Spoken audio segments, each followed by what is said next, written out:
এখন ঈমান আনার পরে আমাদের কাজ হচ্ছে ইত্তেবা করা, কাজ করা। কার কাজ করব? কার ইত্তেবা করব? রাসূল পাকের ইত্তেবা করব। এবং আমরা সেই পথে থাকবো যে পথ রাসূল করিম সাল্লাল্লাহু আলাইহি সাল্লাম আমাদেরকে ডিরেকশন দিয়েছেন, আমাদেরকে প্রদর্শিত করেছেন। আমরা যখন সূরা ফাতিহা তেলাওয়াত করি, ইহদিনাস সিরাতাল মুস্তাকিম, আমরা বলি ইয়্যাকা না'বুদু ওয়া ইয়্যাকা নাস্তাঈন। হে আল্লাহ, আমরা আপনারই ইবাদত করি, ওয়া ইয়্যাকা নাস্তাঈন, আপনার কাছে সাহায্য প্রার্থনা করি। সকলে বলি আলহামদুলিল্লাহ। এখন আমাদের জবান হচ্ছে ইবাদত করা এবং আল্লাহর কাছে সাহায্য প্রার্থনা করা, সাথে সাথে রাসূল করিম সাল্লাল্লাহু আলাইহি সাল্লামের ইত্তেবা করা। ইহদিনাস সিরাতাল মুস্তাকিম, সেই পথে আমাদেরকে আল্লাহ পরিচালিত করুন, যে পথে আপনার মাহবুবগণ গিয়েছেন, আপনার বান্দারা গিয়েছেন, আপনার নৈকট্যপূর্ণ বান্দারা যে পথে হেঁটেছেন আমাদেরকে সেই পথে রাখুন। সকলে বলে আলহামদুলিল্লাহ। আল্লাহ আমাদেরকে দোয়া শিখিয়ে দিয়েছেন। এখন আরেকটা দোয়া হচ্ছে রব্বানা আমান্না বিমা আনজালতা ওয়াত্তাবা'না রাসূলা ফাকতুবনা মা'আশ শাহিদিন। আল্লাহ, আমরা ঈমান এনেছি এবং আপনি যা নাযিল করেছেন, কোরআন নাযিল করেছেন, সেটা কি করছি আমরা, সেটার প্রতি ঈমান এনেছি। ওয়াত্তাবা'না রাসূলের ইত্তেবা করছি, ফাকতুবনা মা'আশ শাহিদিন, আমাদের নামটা একটু সাক্ষ্যকারীদের মাঝখানে, যারা সাক্ষী দিয়েছেন আর আপনি এক, আপনার রাসূল এবং কিতাব, হাসর নসর, হিসাব নিকাশ, মৃত্যুর পরে জীবিত হওয়া, এগুলোর প্রতি ঈমান এনেছে তাদের, তারা যারা ঈমান এনেছে, এগুলোর প্রতি যারা বিশ্বস্ত ছিল, তাদের সাথে আমাদেরকেও তালিকাভুক্ত করে দিন। সকলে বলি সুবহানাল্লাহ। সম্মানিত সাহাবায়ে ইকরাম, ইসলামের 5টি পিলার রয়েছে, স্তম্ভ। প্রথমটা হচ্ছে শাহাদাতাইন, 2 শাহাদাত। একটা হচ্ছে লা ইলাহা ইল্লাল্লাহ, একটা আল্লাহ ছাড়া কোনো মাবুদ নেই, এটার স্বীকৃতি মুখেও দেওয়া, অন্তরেও মেনে নেওয়া। এবং দ্বিতীয়টা হচ্ছে মুহাম্মাদুর রাসূলুল্লাহ, আমরা যে নবী পেয়েছি তিনি আল্লাহর রাসূল। এটাকে অখাদ্যভাবে বিশ্বাস স্থাপন করা, ভিতরে এবং বাহিরে, জবানে, অন্তরে, লেবাসে, চরিত্রে। আমি লেবাসে মুসলমান হলাম, কিন্তু ভিতরে কি নেই? রাসূলের যে খাসলাত ছিল, যে রিসালাত ছিল, যে পায়গাম ছিল, যে প্রদর্শন পথকে তিনি বেছে নিয়েছেন, সেটা যদি আমরা ধারণ করতে না পারি, লেবাস আমাদের কোনো জাহান্নাম থেকে বাঁচাতে পারবে না, লেবাস দিয়ে কোনো কাজ হবে না। তো আমাদের করণীয় কি? ভিতরে বাহিরে উভয় জায়গায় আল্লাহকে মানা এবং ভিতরে বাহিরে চরিত্রে সমস্ত ক্ষেত্রে রাসূলকে মানা। এগুলো যখন আমাদের চরিত্রের মধ্যে চলে আসবে, আমরা যখন এই খাসলাতগুলো আমাদের করে নেব, আমাদের জীবন পথের যে চলাফেরার পথ, এটা যদি আমাদের জন্য করে নিই, ওয়াজিব করে নিই, তাহলে অবশ্যই আমরা জান্নাতের চিরন্তন সুখ পেতে পারি। আর যদি আমরা একটাকে মেনে নিই আর একটাকে না মানি, তখন আমাদের নসিবে এগুলো জুটবে না। সুতরাং সোজা সাপটা কথা এটাই যে আল্লাহ এবং আল্লাহ রাসূলকে আমরা অবশ্যই ভিতরে এবং বাহিরে উভয় জায়গায় আমাদের করে নিব। ইবাদতের মাধ্যমে আমরা আল্লাহর সাথে সম্পৃক্ত হব। আর রাসূল পাক সাল্লাল্লাহু আলাইহি সাল্লামের যে চরিত্র সেটা গঠনের মাধ্যমে আমরা সমাজ রাষ্ট্র গঠন করার চেষ্টা করব। সম্মানিত সাময়িকরা, রমজান মাস আর আগামীকাল আজকে 16তম রমজান চোখের পলকে চলে যাচ্ছে। অথচ এই রমজানের জন্য আমরা গোটা 11 মাস অপেক্ষা করি, 11 মাস ধরে অপেক্ষা করি এই রমজান মাস আসুক। সেই দিনই চাঁদ দেখা গিয়েছে, আজকে 16 দিন অতিবাহিত হচ্ছে। আগামীকাল 17 রমজান, এভাবে করে ঈদের শাওয়ালের চাঁদ উঠে যাবে, আমরা বেখবর থেকে যাব। আমাদের উচিত খবর থাকা। আগামীকাল ইয়মে বদর, বদরের প্রান্তরে আল্লাহ নবী দোয়া করেছেন, যখন কাফেররা, যখন কুরাইশরা দ্বিতীয় হিজরিতে আমার নবীর যেখানে হিজরত করে গিয়েছেন মক্কাবাসীর অতিষ্ঠতার কারণে, তারা যে যন্ত্রণা আমার নবীকে দিয়েছেন, আমার নবী যখন মক্কা থেকে মদিনা শরীফে হিজরত করছেন, 3 বার ফিরে ফিরে মক্কার দিকে তাকাচ্ছেন, অদূর মক্কার দিকে তাকাচ্ছেন। তৃতীয়বার আল্লাহর দরবারে হাত তুলে দিলেন এবং কাবাকে ইশারা করে বলতেছে, হে কাবা, আমার প্রতিবেশীরা যদি আমার উপর জুলুম না করত, আমার প্রতিবেশীরা যদি আমার দিকে সহানুভূতি দেখাতো, আমার প্রতি কিছুটা অনুভূতি প্রকাশ করত, আয় শহর এই কাবা আমি তোমাকে ছেড়ে দিতাম না। আমার নবী বলতেছেন, কষ্টে 3 বার থাকিয়ে দূরে যখন সিদ্দিক আকবরের সাথে চলে যাচ্ছেন, তখন কাবার দিকে তাকিয়ে বলতেছে, কাবা, আমি তোমাকে ফেলে যেতাম না, আমি তোমার সাথেই থেকে যেতাম। সুবহানাল্লাহ। কাবার প্রতি আমার রাসূলের এত মহব্বত। তো আমার নবী মদিনায় চলে গেলেন। কুরাইশরা তখন চাল দিচ্ছে আমার নবীকে কিভাবে প্রতিহত করা যায়, আমার রাসূল পাক সাল্লাল্লাহু আলাইহি সাল্লামের এই দ্বীনকে কিভাবে কি করা যায়, কবজা করা যায়, আমার এই দ্বীনের ইসলামকে কিভাবে প্রতিহত করে মানুষদেরকে কমে আনা যায়, সেটার জন্য তারা যুদ্ধের প্রস্তুতি নিল। আর সেই সময় আমার নবীর 313 জন সাহাবা ছিল, যারা মোটামুটি বৃদ্ধ, যারা তীর বল্লম এগুলো ছোড়ার মতো তেমন শক্তিও ছিল না। তাদের যারা 1000 প্রতিপক্ষ ছিল, তাদের ঘোড়া ছিল বেশি, উট ছিল বেশি, হাতি ছিল বেশি, ফলোয়ার ছিল বেশি, যোদ্ধা ছিল বেশি, তীর বল্লম ছিল বেশি। অপরদিকে রাসূল সাল্লাল্লাহু আলাইহি সাল্লাম যাদেরকে নিয়ে যুদ্ধ করতে যাবেন, প্রতিহত করতে যাবেন, তারা ছিলেন জীর্ণ শীর্ণ, তার উপর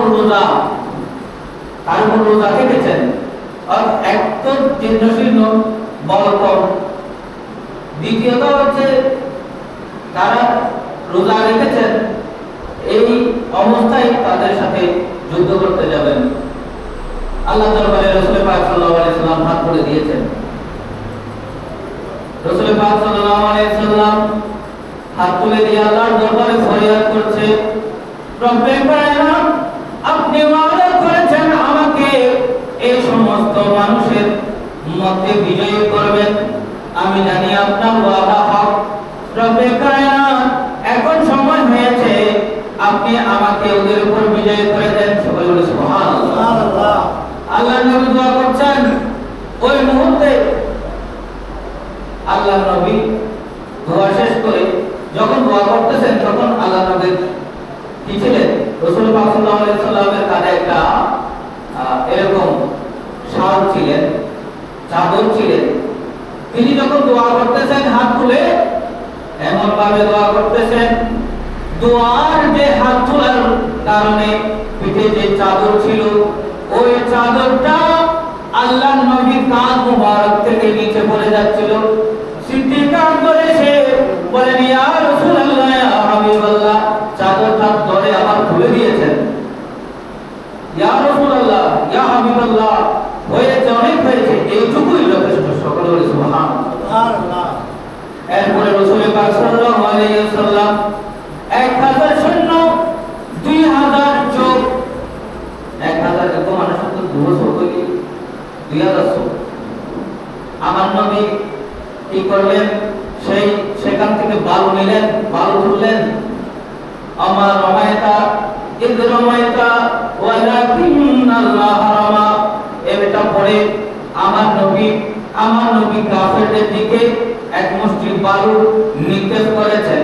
প্রত্যেকের চোখে চোখে সেই বালু ধোঁয়াশা ঢুকে গিয়েছে। সকলে সুবহানাল্লাহ। আমার আল্লাহ বলে, এ মাহবুব, আপনি বালু তুলেছেন, আপনি নিক্ষেপ করেছেন ঠিকই, হাত আপনার ছিল, কিন্তু নিক্ষেপ করেছে আমি খোদা, লা ইলাহা ইল্লাল্লাহ, সুবহানাল্লাহ। আমার রাসূলুল্লাহ সাল্লাল্লাহু আলাইহি ওয়াসাল্লাম যখন নিক্ষেপ করেছে, সকলের চোখে চোখে সেই বালু ঢুকে গেল। আর তিনি সাহাবায়ে কেরাম যখন একটা সুযোগ পেলেন, তারা হামলা করে বসলেন। সাহাবায়ে কেরাম দেখলেন, কিছু দূর যাওয়ার পরে হাসিম হাসিম হাসিম এক ধরনের আওয়াজ সেই বদরের প্রান্তরে আওয়াজ হচ্ছে। আওয়াজটা শুনে শুনে আল্লাহর নবীর দরবারে আসলো, ইয়া রাসূলুল্লাহ, ইয়া হাবিবাল্লাহ, আমরা কি শুনতে পাচ্ছি? এক ধরনের একটা শব্দ আমরা কানে শুনতে পাচ্ছি। ইয়া রাসূলুল্লাহ, এই শব্দ কিসের? বলে যে, সাহাবায়ে কেরাম, তোমরা ভয় পেও না, সিদ্দিক আকবর, ভয় পাওয়ার কোনো কারণ নেই, এটা জিবরিল আমিন আলাইহিস সালাম তোমাদের পক্ষে যুদ্ধ করার জন্য চলে এসেছে। সুবহানাল্লাহ। সিদ্দিক আকবর বলে যে, ইয়া রাসূলুল্লাহ, সত্যি তো তাই তো দেখতে পাচ্ছি, আমরা নাও যখন তরবারি যখন উঠাচ্ছি, আমরা এখনো পর্যন্ত কি দিই নাই, খুব দিনাই আঘাত করি নাই, কিন্তু পিছনের থেকে সামান্য নাড়াইছি, গর্দান আলাদা হয়ে যাচ্ছে, কাফেররা থরথর করে ভরে যাচ্ছে, একটা একটা করে 70টা কাফের সেখানে কি হয়ে গেছে, মারা গেছে। আর মুসলমানদের পক্ষে 14 জন শহীদ হয়েছে। ইন্না লিল্লাহি ওয়া ইন্না ইলাইহি রাজিউন। আল্লাহ রাব্বুল আলামিন এভাবেই বদরের প্রান্তরে প্রথম ইসলামের পক্ষে যুদ্ধকে বিজিত করেছেন। আল্লাহ রাব্বুল আলামিন আহকামুল হাকিমে আজকে এই স্মরণ যেন আমাদের নাজাতের ওসিলা হয়। সকলে বলুন আমিন। সম্মানিত সাহাবায়ে কেরাম, 20 রমজান শেষ হওয়ার পরে 21 রমজান অর্থাৎ মাগরিবের পরে শুরু হবে। এটা একাকার সময় 10 দিন। আল্লাহ নবী প্রত্যেক রোজায় তিনি এতেকাফ করতেন। এক সময় তিনি এতেকাফ করতে পারেননি, এক রমজানের পরবর্তী যখন সুযোগ হয়েছে তিনি 20 দিন এতেকাফ করেছেন। সুবহানাল্লাহ। তো এই ক্ষেত্রে যে ব্যক্তি কি করবে, মসজিদে এতেকাফ করবে, হাদিসে এসেছে, কানা হাজ্জাতাইন ওয়া উমরাতাইন, ওই ব্যক্তির আমলে 2টি হজ 2টি উমরা সব লিখে দেওয়া হবে। সুবহানাল্লাহ।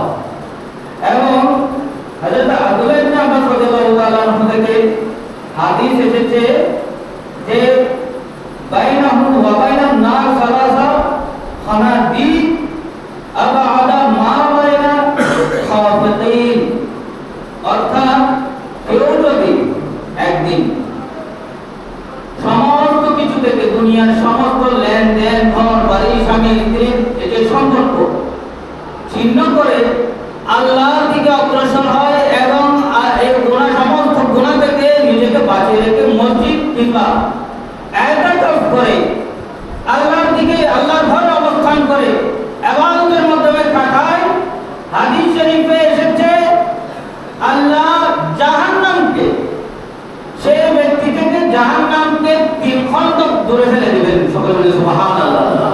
এবং তার পার্থক্য হচ্ছে, তার দূরত্বের সীমা হচ্ছে আসমান আর জমিন।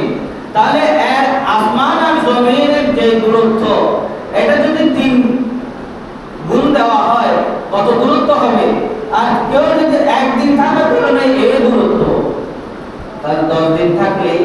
তাহলে তার কয়টা কতটুকু দূরত্ব সেটা আপনারাই আন্দাজ করেন।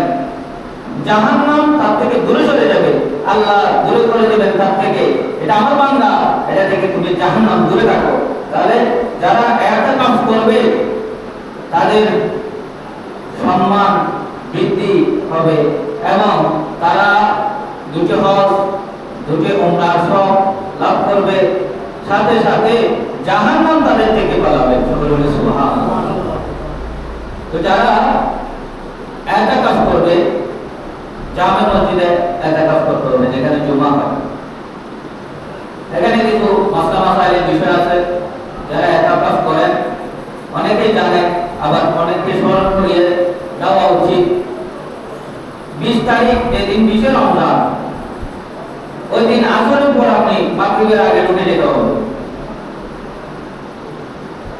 মাগরিবের পর থেকেই একুশ শুরু, কারণ আমরা আরবি নিয়ম করি মাগরিবের পর থেকে, তখন আমাদেরকে কি করতে হবে, ইতিকাফের আসরের পর পরে ইতিকাফের নিয়ত করে মসজিদে প্রবেশ করতে হবে।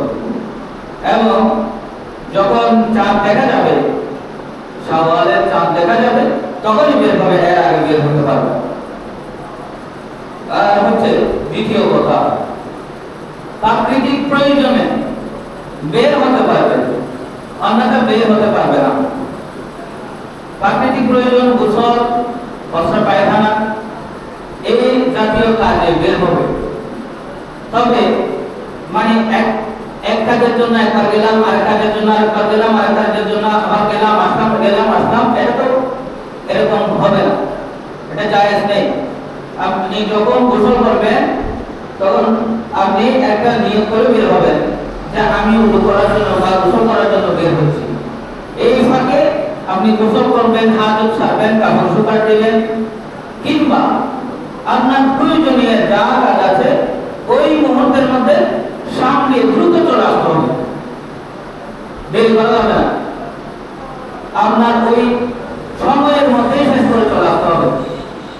আবার যখন কাপড় আনার জন্য আবার যেতে হচ্ছে না, শুকাতে দিচ্ছে, তখন আপনি বের হতে পারবেন না। যখন আসর কিংবা মাগরিবের নামাজের ওয়াক্ত হবে, আপনার হাত ছাড়া প্রয়োজন অনুভব হবে, তখন সেক্ষেত্রে গিয়ে আপনি আপনার প্রয়োজনীয় কাজ ছেড়ে আবার চলে আসতে হবে। অহেতুক কথাবার্তা বাদ দিতে হবে। কোরআন, হাদিস, ইজমা, কিয়াস, নামাজ, দরুদ, সালাম, তাসবিহ, তালিমের মধ্যে এই সময়টা অতিবাহিত করতে হবে। এই সময়ের বাইরে আপনার আর কোনো কাজ থাকারই কথা না। আপনার খাবার দাবার ব্যবস্থা তো হবে ইনশাআল্লাহ, তো এটা নিয়েও টেনশন করার দরকার নাই। পরিবারকে, আবার অনেক ঘরে আছে একজন বা দুজন, স্বামী স্ত্রী দুজন ইতিকাফ করার নিয়ত করেছে, কিন্তু এখন উনি যদি চলে আসে তাহলে ঘরের মধ্যে বিবিকে, স্ত্রীকে যে খাবার দাবার কিংবা বাজার সাজারের যে ব্যবস্থাপনা করার কথা, এটা উনি সামাল দিতে গিয়ে হয়তো পর্দার বাইরে চলে আসবে, স্ত্রী পর্দার বাইরে চলে আসতে পারে। সেক্ষেত্রে তিনি কি করবেন, ওই 10 দিনের যে সাংসারিক আঞ্জাম যেগুলা প্রয়োজনীয় ওগুলো ব্যবস্থাপনা করে দিয়ে তিনি ইতিকাফ করবেন। তিনি যেন এসে আবার সংসারে কি হচ্ছে বা খেতে পারছে কিনা, তারা ঘুমিয়েছে কিনা, উঠেছে কিনা, জেগেছে কিনা, এই ধরনের চিন্তাধারা থেকে বের হতে পারবে, বাজার করছে কিনা, এগুলো করতে পারবেন। ইতিকাফকারী সম্পূর্ণ আল্লাহর জিম্মায়, সম্পূর্ণ আল্লাহর জিম্মায়। মসজিদে ইতিকাফ যখন করবে তখন থেকে শেষ ওয়াক্ত পর্যন্ত, যে দিন পর্যন্ত তিনি নিয়ত করেছেন সেই দিন পর্যন্ত যেন তিনি আল্লাহর জিম্মায় সেখানে শুধু আল্লাহর ইবাদত করে জিকির আজকারের মধ্যে মশগুল থাকে। অন্য কোনো কাজ, অন্য কোনো চিন্তা যেন তাকে ওনাকে ঘিরে না করে, এটা তো খেয়াল রাখতে হবে। এবং লাইলাতুল কদর আমরা 21, 23, 25, 27, 29 হাদিসে এবং গবেষণার ক্ষেত্রে উলামায়ে কেরাম, ইমাম, ফকিহগণ বিশেষ করে 27 এবং 29কে কি করেছেন, টার্গেট করেছেন, বলেছেন এই দুদিন হতেই পারে। বেশিরভাগ মতামত এই দুদিনের ক্ষেত্রে। তবে রাসূলুল্লাহ সাল্লাল্লাহু আলাইহি ওয়াসাল্লাম একদিন সবে কদরের বিষয়ে জানানোর বিষয়ে তিনি বের হলেন। প্রতিমধ্যে দেখলেন যে দুজন ঝগড়া করতেছে। তখনই আল্লাহ রাসূল করিম সাল্লাল্লাহু আলাইহি ওয়াসাল্লাম সেই জিনিসটা ভুলে গেলেন। তা আল্লাহ নবী বলতেছে, আমি তো তোমাদেরকে আমার একটা সুখবর দিতে এসেছিলাম, এখন তো তোমরা তোমাদের ঝগড়ার কারণে সেটা ভুলে গেছো। হয়তো এটাই ফাইল, এটাই উত্তম যে তোমরা বেজুর রাতের মধ্যে তোমরা ইবাদত করবে, বেজুর 5 দিনই তোমরা ইবাদত করবে। আল্লাহ এই ইবাদত মশগুল থাকবে, কোরআন তেলাওয়াত মশগুল থাকবে। ঈমানান ওয়া ইহতিসাবান গুফিরা লাহু লিযামবিহি, যে ব্যক্তি ওই রাতের মধ্যে রাত জাগবে, সারা রাত জাগতে হবে। অনেকে বলে যে আমরা শুধু এই 12 রাকাত তারাবি, তারপরে কিছুক্ষণ কোরআন তেলাওয়াত করে একটু ঘুমাই যায় না, এটা না করে সারা রাত জাগবেন। সারা রাত জাগবেন।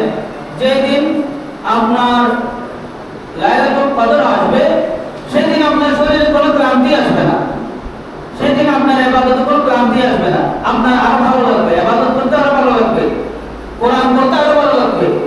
সেদিন চেষ্টা করবেন সেই 21 থেকে শুরু করবেন একদম 29 পর্যন্ত, অথবা চাঁদ রাত পর্যন্ত আপনারা ইবাদতে মশগুল থাকবেন এই বেজুর রাতগুলোর মধ্যে। আল্লাহ নবী ঘুমাতেন না, অন্যান্য দিন তো ঘুমাতেন, কিন্তু যে সময়টা কদরের সময় ওই সময়ের মধ্যে আল্লাহ নবী ঘুমাতেন না, বিছানায় আসতেন না। সাইয়েদনা আয়েশা সিদ্দিকা রাদিয়াল্লাহু তাআলা আনহার হাদিস। এবং যাকাতের বিষয়, যাকাত এই সময়টা শুরু, অনেক মানুষ যাকাত দেয়।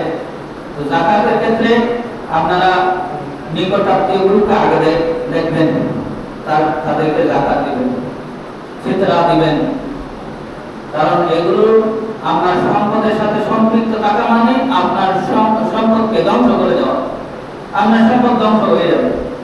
সুতরাং এই সময়টার মধ্যে আপনারা যাকাতগুলো, এখন তো মানুষজন আছে আর এখন 1 টাকা দিলে 70 টাকা, 70 টাকা দিলে 700 টাকা, এভাবে করে আল্লাহ বাড়াবেন।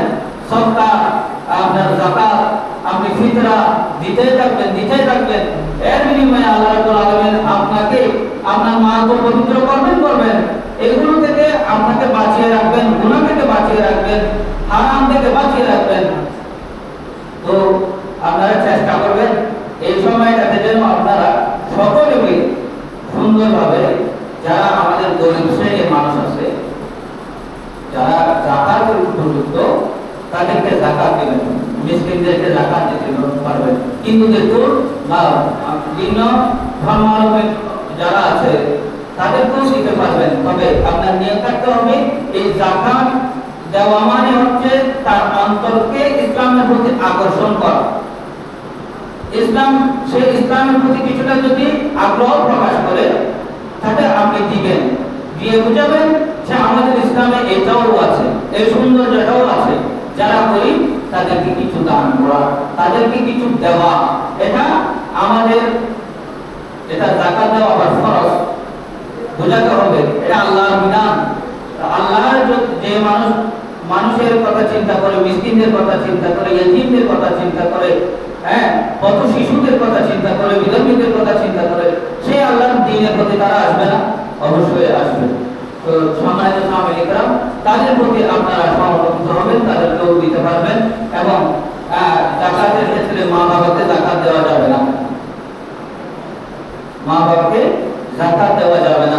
যাকাতের অনেকে শাড়ি কিনে, বস্ত্র কিনে, কাপড় কিনে, এগুলো দিয়ে মা বাবাদেরকে সন্তুষ্ট করতে চায়। এই সন্তুষ্ট আপনার লাগবে না, এই সন্তুষ্টর প্রয়োজন নাই, এটা জায়েজ নাই, মা বাবাকে দেওয়া জায়েজ নাই, ছেলে স্ত্রী মেয়ে এদেরকে দেওয়া জায়েজ নাই। আপনার পার্শ্ববর্তী দিতে পারবেন, উপরে দুজনকে দিতে পারবেন না, নিচেও আপনার ছেলে সন্তান এদেরকেও দিতে পারবেন না, পার্শ্ববর্তী যারা আছে তাদেরকে দিতে পারবেন। তো এভাবেই আমরা যাকাত বন্টন করব, যেন আমাদের সমাজ, আমাদের রাষ্ট্র গরিব থেকে মুক্ত হয়ে নিজে স্বাবলম্বী হয়ে চলতে পারে, সমাজকে রক্ষা করতে পারে, চুরি ডাকাতি কম হয়। এমন যারা দেখা যাচ্ছে কি অর্থের অভাবে মানুষ চুরি ডাকাতি করে, এটা যেন না হয়। এটা যেন সমাজে আমরা দিয়ে তাদেরকে তাদের একটা অবস্থান তৈরি করে দিলে তারা তো কোনো অন্যায় কাজে জড়িত হবে না, অন্যায় অনাচার করবে না। সুতরাং তাদের প্রতি সহানুভূতি হওয়ার জন্য আপনাদের প্রতি আহ্বান জানাচ্ছি। আমার আলাইনা ইলাল বালাগ। আসসালামু আলাইকুম ওয়া রাহমাতুল্লাহ। যারা সুন্নাত পড়েন সুন্নাত